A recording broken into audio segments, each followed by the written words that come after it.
I was at a dinner party last Tuesday when a news notification hit everyone's phone at the exact same second. It was one of those collective flinch moments where the air in the room suddenly changes. The guy sitting across from me, let's call him Simon, didn't even swallow his wine before he was leaning over the table, his face illuminated by the cold blue light of his screen. He was practically vibrating with energy. "Did you see?" he whispered, his thumbs already flying across the glass. "They're finished. I'm posting the thread now." He had this look of deep down satisfaction, like he'd just won a race he didn't even know he was running. What was fascinating was his reaction when I didn't join in. When he looked at me, expecting a witty retort or a shared sense of outrage, and I simply said, "I don't know yet. I think I'll wait a few days to have an opinion," his expression didn't just change, it curdled. He looked at me with genuine suspicion, as if my silence was a sign of hidden hostility, or worse, intellectual emptiness. To him, the thought wasn't something to be lived with. It was a weapon to be fired immediately before it grew cold. That instantaneous shift from the high of being right to the confusion of encountering someone who refused to react really stuck with me. It made me realize that in our world, a pause is no longer seen as a sign of reflection. It's seen as a malfunction. We've become so addicted to the speed of the take that we've forgotten that some truths actually dry out and lose their shape if they're exposed to the light too early. It raises a question. Why has the simple act of waiting become the most radical thing you can do? Wow, that's a really visceral story, isn't it? You could feel the gears grind to a halt in his head. And you know, what's frankly terrifying about it is that Simon isn't some kind of outlier. He's not an anomaly. This line. He's the default setting now. He's the default setting. We're all living in this environment of, I've started calling it anti-waiting. Anti-waiting. Yeah, the entire ecosystem we inhabit, I mean, the digital architecture, the social incentives, even our professional expectations, it's all been engineered to completely eliminate that gap between a stimulus and your response. So there's no space to think. There's no space. The system rewards velocity. It actively punishes the pause. Anti-waiting. That makes it sound almost like a systemic condition, like we've actually pathologized the simple act of thinking. I think in a way we absolutely have. Look at how silence has been, rebranded. In the past, silence might have meant wisdom, right? Yeah. Or contemplation, or maybe just privacy. Someone's just quiet. Yeah. But now, silence gets interpreted as absence. Or, and this is worse, it's interpreted as incompetence. Right. If you don't have a take on the news right now, it must mean you're not smart enough to understand it. Or you don't care. If you don't reply to the text now, it means you're not interested. The meaning is pre-assigned, and it's always negative. That's exactly the feeling I got from Simon. He looked at me like I was broken. Yeah. Like my internal operating system had just frozen up. Exactly. You were a malfunction in his feedback loop. But today, for this deep dive, I think we need to completely invert that whole perspective. Okay. We're going to deconstruct this and look at silence not as a passive failure to act, but as a genuinely aggressive, high-value strategy. And to do that, we have to look at the stack, behavioral economics, signaling theory, a little bit of evolutionary psychology. The whole toolkit. The whole toolkit. Because the data and the anecdotal evidence, it all suggests that in a world that is this incredibly noisy, the ability to just delay to wait has transformed into what you could almost call a dominance strategy. So we're not talking about patience as some kind of a virtue. We're not talking about being Zen or meditating. No, not. This isn't a wellness conversation. We are talking about waiting as a power move. Okay. We're talking about leverage. And it doesn't matter if you are, navigating the absolute minefield of modern dating, or you're negotiating a high-stakes salary, or even just trying to survive a reputation-destroying mob online. The mechanics are fundamentally the same. The person who can control their own timeline. Controls the outcome, yes. I really want to get into the mechanics of this because it sounds great in theory, but in practice, my God, it feels impossible. We are just so wired to react. And that wiring is exactly what we need to deconstruct. So let's start with the arena where this is maybe the most volatile and probably the most painful for people. That would be dating. Dating. But let's agree to look at it through the cold, hard lens of economics and biology. Right. I've got a case study here that I think really sets the stage perfectly. It's about a guy named Liam, lives in London.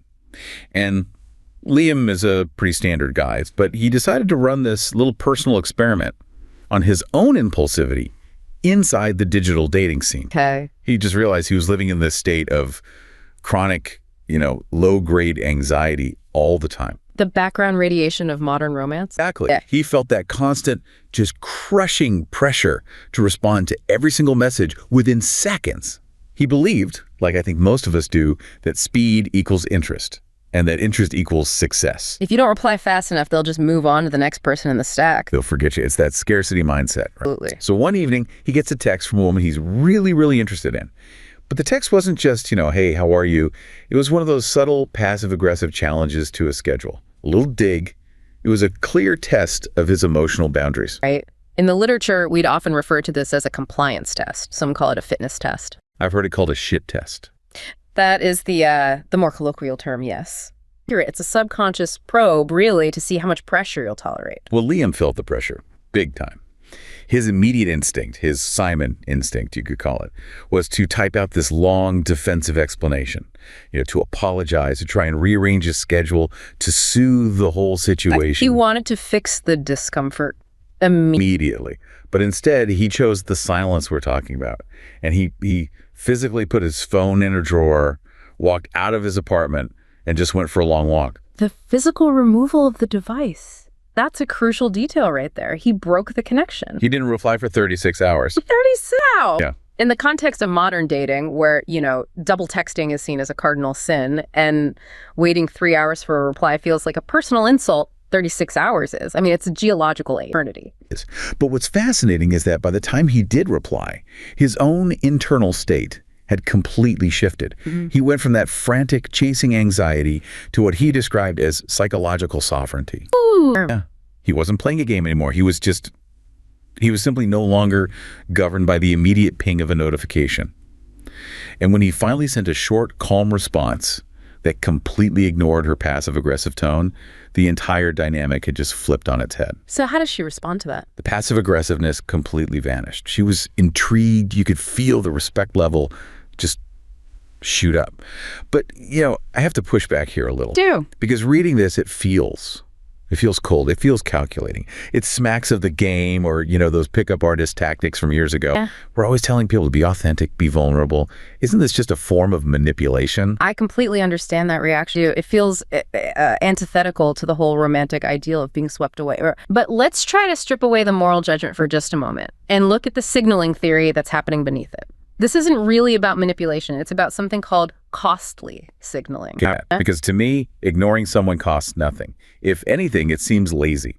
It seems that way, but actually, in biology and in economics, a signal is only considered reliable. It is only believed if it is expensive to produce. If a signal is cheap, anybody can fake it, so it's worthless. Okay, give me an example of a cheap signal in this context. A cheap signal is typing, "I am a confident, high-value man who isn't desperate," into a text message. Right. Anyone can type that, especially the most insecure people. Exactly. It costs 0 calories, there's 0 risk, it proves absolutely nothing. But let's look at the classic biological example. The springbok gazelle on the savannah. Okay. When a predator, let's say a cheetah, appears, you would expect the gazelle to do what? Run immediately. Maximum speed, opposite direction. It's survival 101. But they don't always do that. Sometimes the fittest, healthiest gazelles perform this behavior called stotting. They jump straight up in the air over and over with these stiff legs arching their backs. It looks ridiculous because it burns a massive amount of energy. And more importantly, it makes them highly visible to the predator and wastes precious seconds they could be using to escape. So they are deliberately, handicapping themselves. Yes. And that is precisely why the signal works. The gazelle is effectively saying to the cheetah, "Look at me. I am so fit. I am so healthy. I have so much excess energy that I can afford to waste it jumping up and down. I am faster than you. If you chase me, you will fail and waste your own energy. Go chase that weaker one who's already running for its life." It's a flex. It is the ultimate flex. It is a costly signal. A sick or an old or a weak gazelle literally cannot afford the energy cost of stotting. It doesn't have the reserves. And so the cheetah believes the signal. The cheetah believes the signal and usually breaks off the hunt. It goes for easier prey. Okay, that makes perfect sense on the savannah. But how does that map onto Liam ignoring a text message for a day and a half? In the sexual marketplace, the currency isn't energy. It's attention and validation. The cost of Liam waiting 36 hours is the risk. The risk that she just loses interest. That she loses interest, that she matches with 10 other guys in that time, that she decides he's a jerk and just blocks him. That's a real cost. And if you're desperate, if you're coming from that scarcity mindset, that risk is way too high. You can't afford to pay it. If you feel like this is your only chance at love this month, you cannot pay that cost. You must reply, you must soothe, you must secure the connection immediately. By waiting, Liam engaged in a costly signal. He demonstrated without saying a single word that he could afford the risk of losing her. So the silence itself is the message. The silence says, I have other options. My life is full. I am not sitting here just waiting for your validation. It signals what some call sexual market value. It signals that his time, his attention, are scarce resources. Now, contrast that with the instant defensive reply.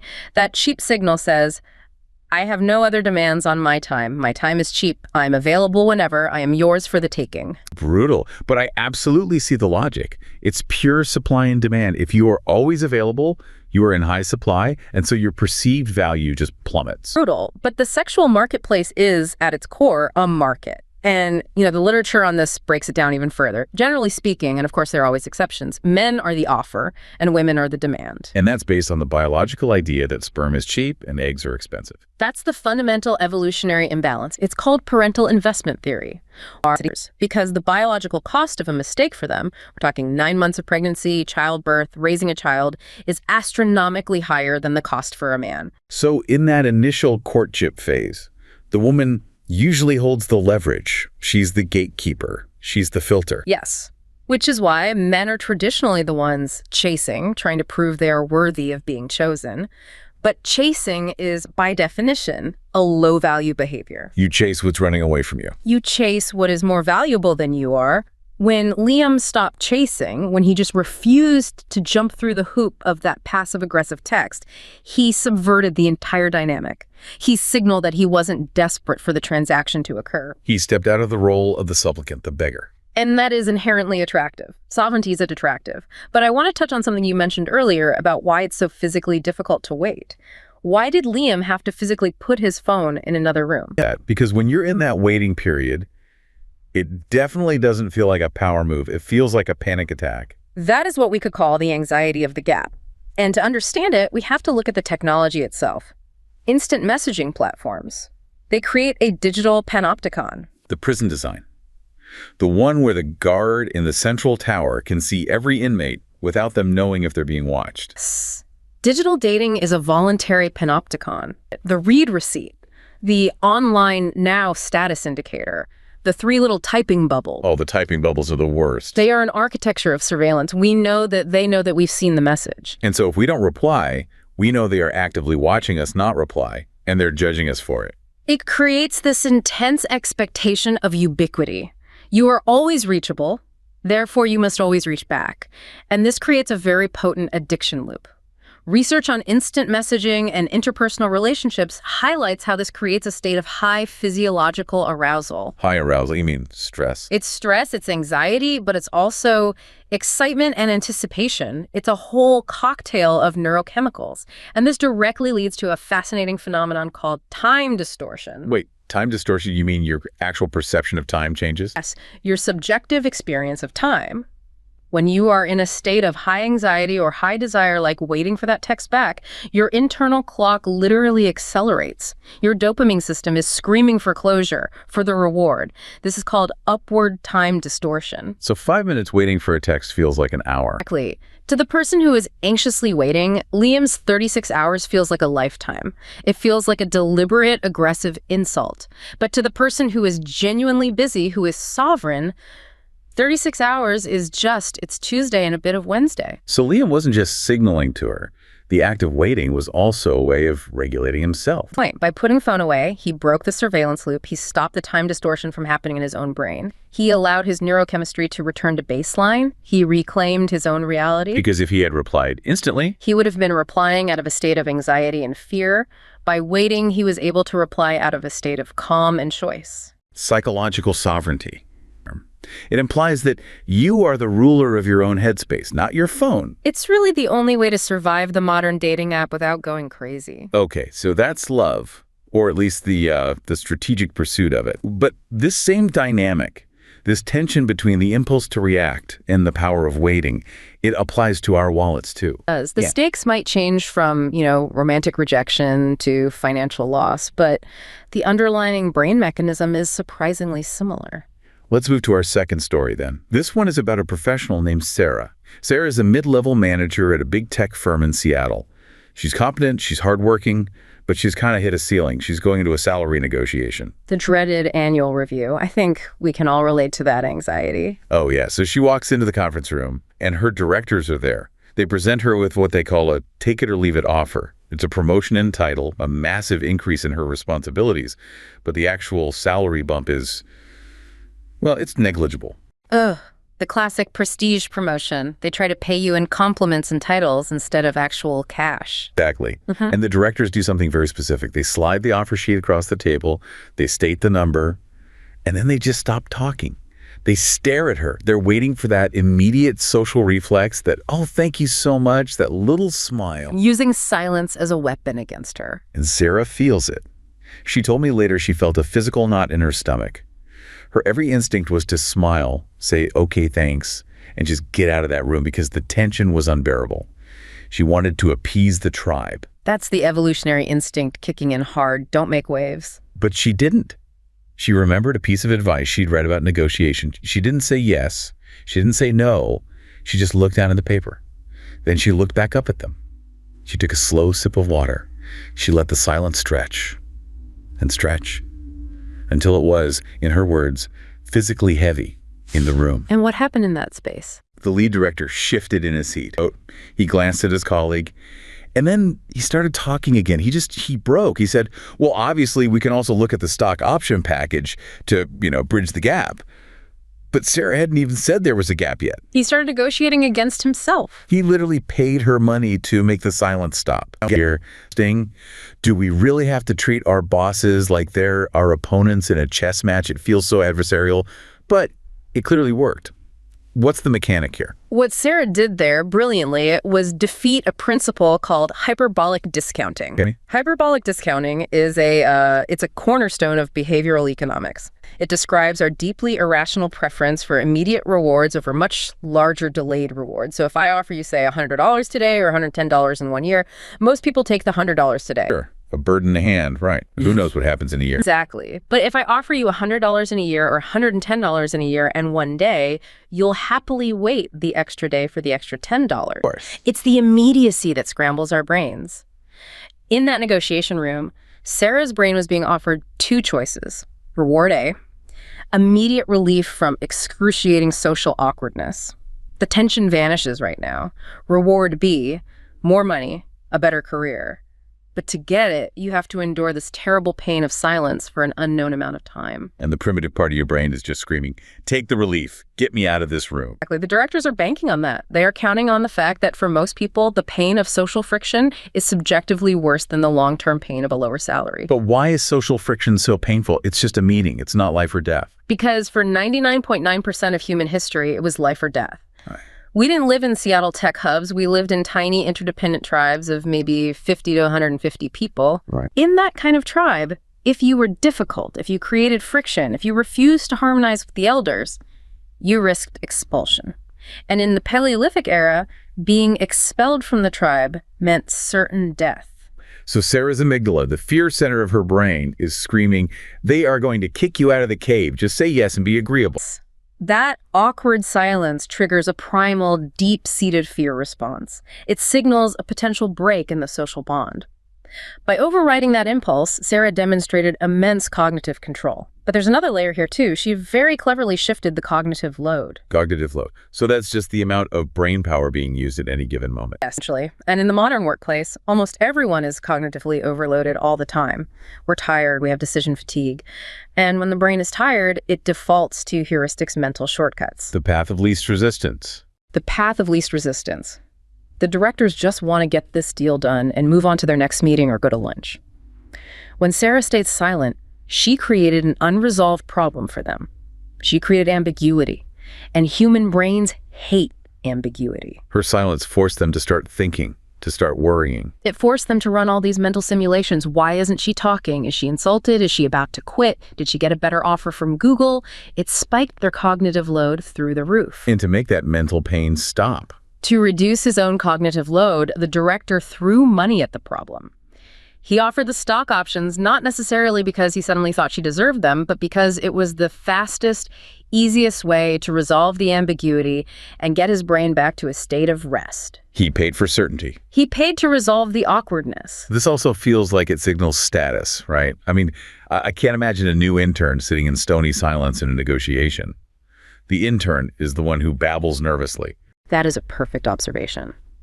In almost any hierarchy, if you pay attention, it's often the subordinates who talk the most. They feel this constant need to justify their existence, to explain themselves, to fill any void. The high-status individual, the CEO, the alpha wolf, is comfortable with silence. They don't need to explain. They're comfortable being misunderstood. It's that status mismatch idea again. In a world of Zoom calls, we don't have the big corner office or the expensive suit to signal our power, so our behavior becomes the signal. And Sarah's silence signaled that she had options.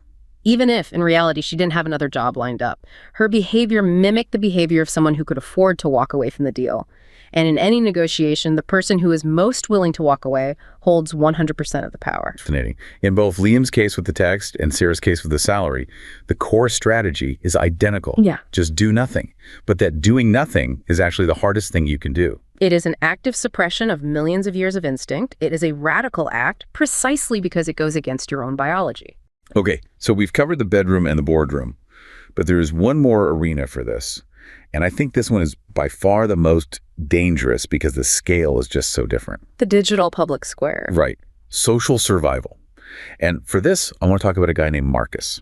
Marcus is a digital strategist. He's built a good career, a solid reputation. But recently, a huge controversy swept through his specific industry. A cancellation event. A moral panic. Yeah. And it wasn't about him initially, but the pressure to weigh in, to take a side, was immediate and overwhelming. Silence is violence, right? Mm-hmm. Every single one of his peers was posting long threads, issuing statements, denouncing the bad thing of the week to ensure that they weren't going to be cast out of the digital village. The frantic signaling of allegiance to the mob. Marcus felt the heat. He knew that if he didn't post something, people would start asking why.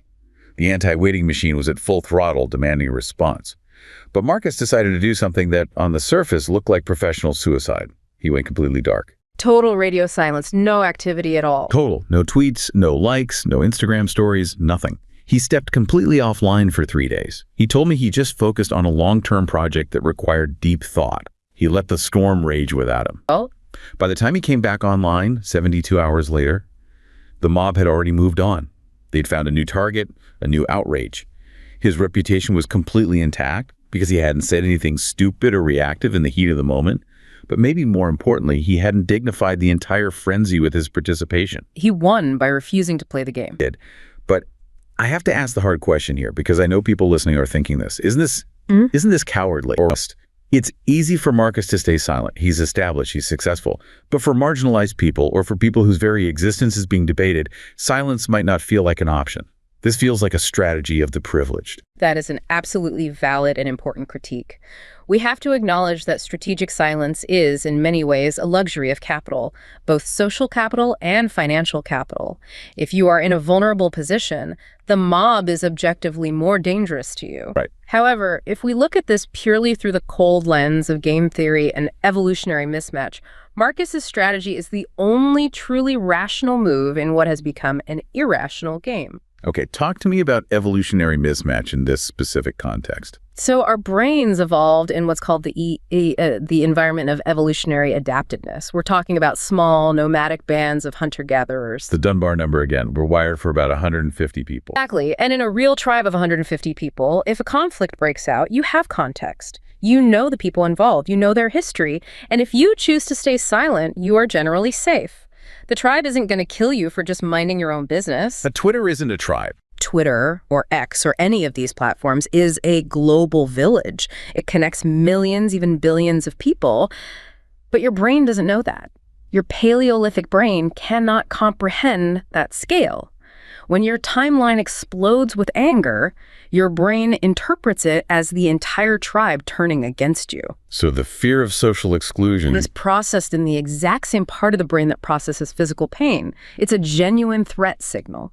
When you see the mob forming, your brain thinks, I am about to be exiled to the wilderness to die alone. And that creates a primitive, frantic drive to signal, I'm good, I'm one of you, please don't eat me. That's the psychological noise. It's deafening. It completely drowns out any capacity for rational, long-term strategy.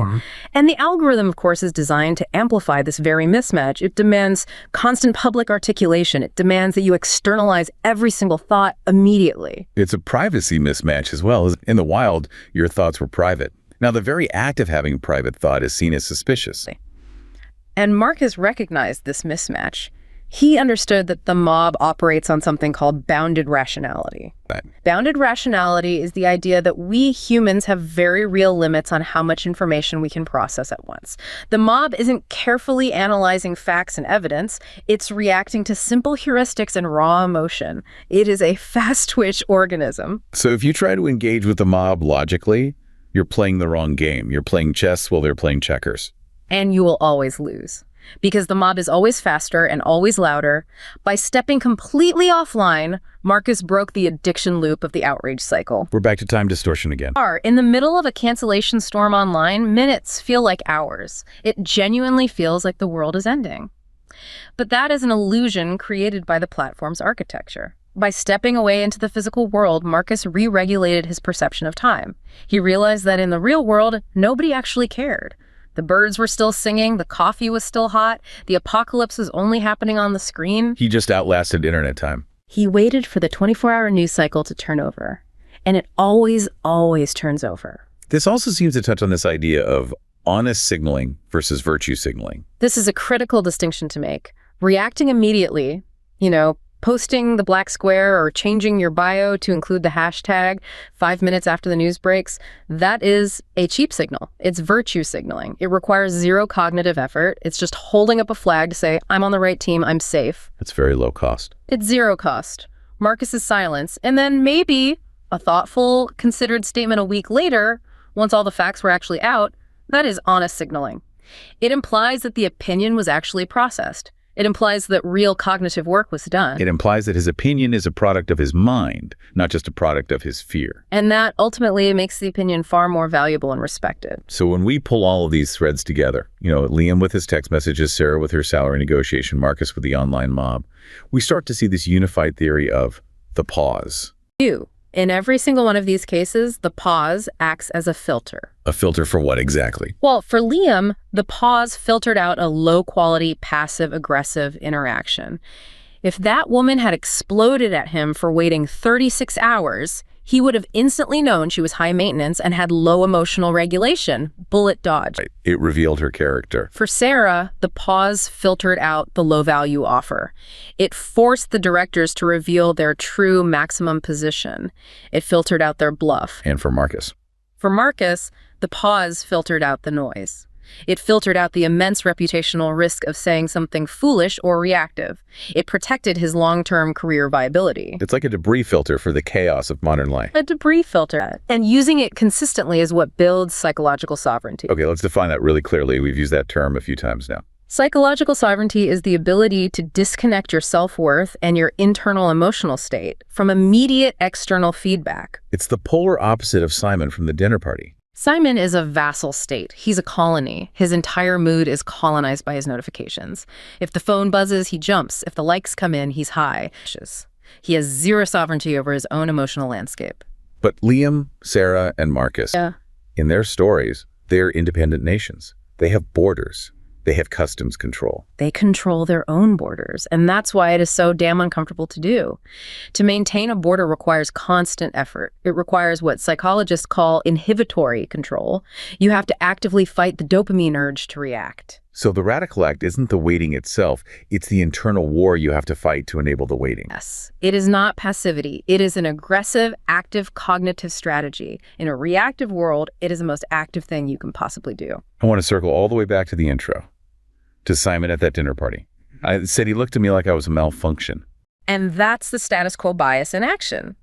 We have normalized reactivity to such an extreme degree that quiet reflection now looks like an error in the system. We think. Why aren't you processing? Why aren't you outputting information? But really, Simon is the malfunction. He is a short circuit. He is bypassing the prefrontal cortex, the slow thinking part of the brain, and wiring his sensory input directly to his motor output. See tweet, type tweet. There is no thought in the middle of that process. And what we're saying is that the gap, the pause, is where the human part actually lives. It's where, as the source material so eloquently puts it, meaning settles, intention clarifies. Language becomes more precise. I love that line. Just think about it. If you wait 24 hours to write an angry email, is the email better or worse? It's always better. In fact, usually I don't even send it at all. Exactly. The raw emotion dissipates and the logic remains. The signal becomes honest instead of just reactive noise. You know, we talk so much about the attention economy, about all these companies fighting for our eyeballs. But listening to this, I feel like the real rebellion is to create a retention economy. Well, instead of fighting to get other people's attention, the real struggle is to retain our own minds, to retain our own thoughts before we just sell them for the cheap validation of a like or a share. That connects so deeply to the privacy paradox, doesn't it? We get so worried about Facebook stealing our data or the NSA listening in, but we voluntarily give away the privacy of our own internal monologue every single day. We publish our first drafts for the world to see. We outsource our cognition. We let the crowd audit our thoughts in real time. And I think that's a kind of tragedy. Retaining your thought, letting it live inside your own head for a few days, letting it grow and harden, that is the ultimate act of privacy. And in this day and age, that's the ultimate luxury. It's like having a secret garden, a place in your mind that isn't public property. And you cannot have sovereignty without a secret garden. You cannot be a ruler if you don't have a territory that is yours and yours alone. Practical. For the person listening to this right now who feels like Simon, who feels that constant vibration and the need to react, how do we even start to build that garden? You start small. You just practice the uncomfortable pause. Give me your rep. What's the first exercise? And the next time you get a text that makes your heart jump, whether it's good or bad, just wait. How long? Start with 1 hour, just 1 hour. And during that hour, observe what happens to your body. Observe the upward time distortion. Watch your brain try to convince you that this is an emergency. If I don't reply right now, she'll leave me. Or if I don't reply to my boss, I'll get fired. Watch that thought arise and then recognize it for what it is. A hallucination produced by your anxious brain. Realize that the world will, in fact, still be there in 60 minutes. And for the workplace, for a Sarah situation. The next time someone asks you for a commitment, a favor, a new deadline, don't say yes, but don't say no either. Just look at them. Take 3 full seconds of silence. Let it hang in the air. Watch the cognitive load shift from your shoulders to theirs. Watch them start to scramble to fill the gap that you've created. And for the internet, for the Marcus scenario. When the world online feels like it's burning down, when the current thing is taken over your feed, walk away. Really, leave the phone in another room. Go outside. Re-regulate your time horizon to the speed of nature, not the speed of fiber optics. It really does bring it all back to that moment at the dinner table. To the power of simply being able to say, I don't know yet. I don't know yet isn't a statement of ignorance. It's a statement of profound confidence. It says, my mind is an important enough place that I will not fill it with garbage just for the sake of being fast. I will wait until I have something true to say today. From the starting gazelles of the African savannah to the high-rise boardrooms of Seattle and the digital trenches of X. But the thread that runs through it all is remarkably consistent. In a world that is screaming for your immediate reaction, the ultimate rebellion is to let a thought dry out and harden before you hand it to anyone else. Hi, thanks for listening.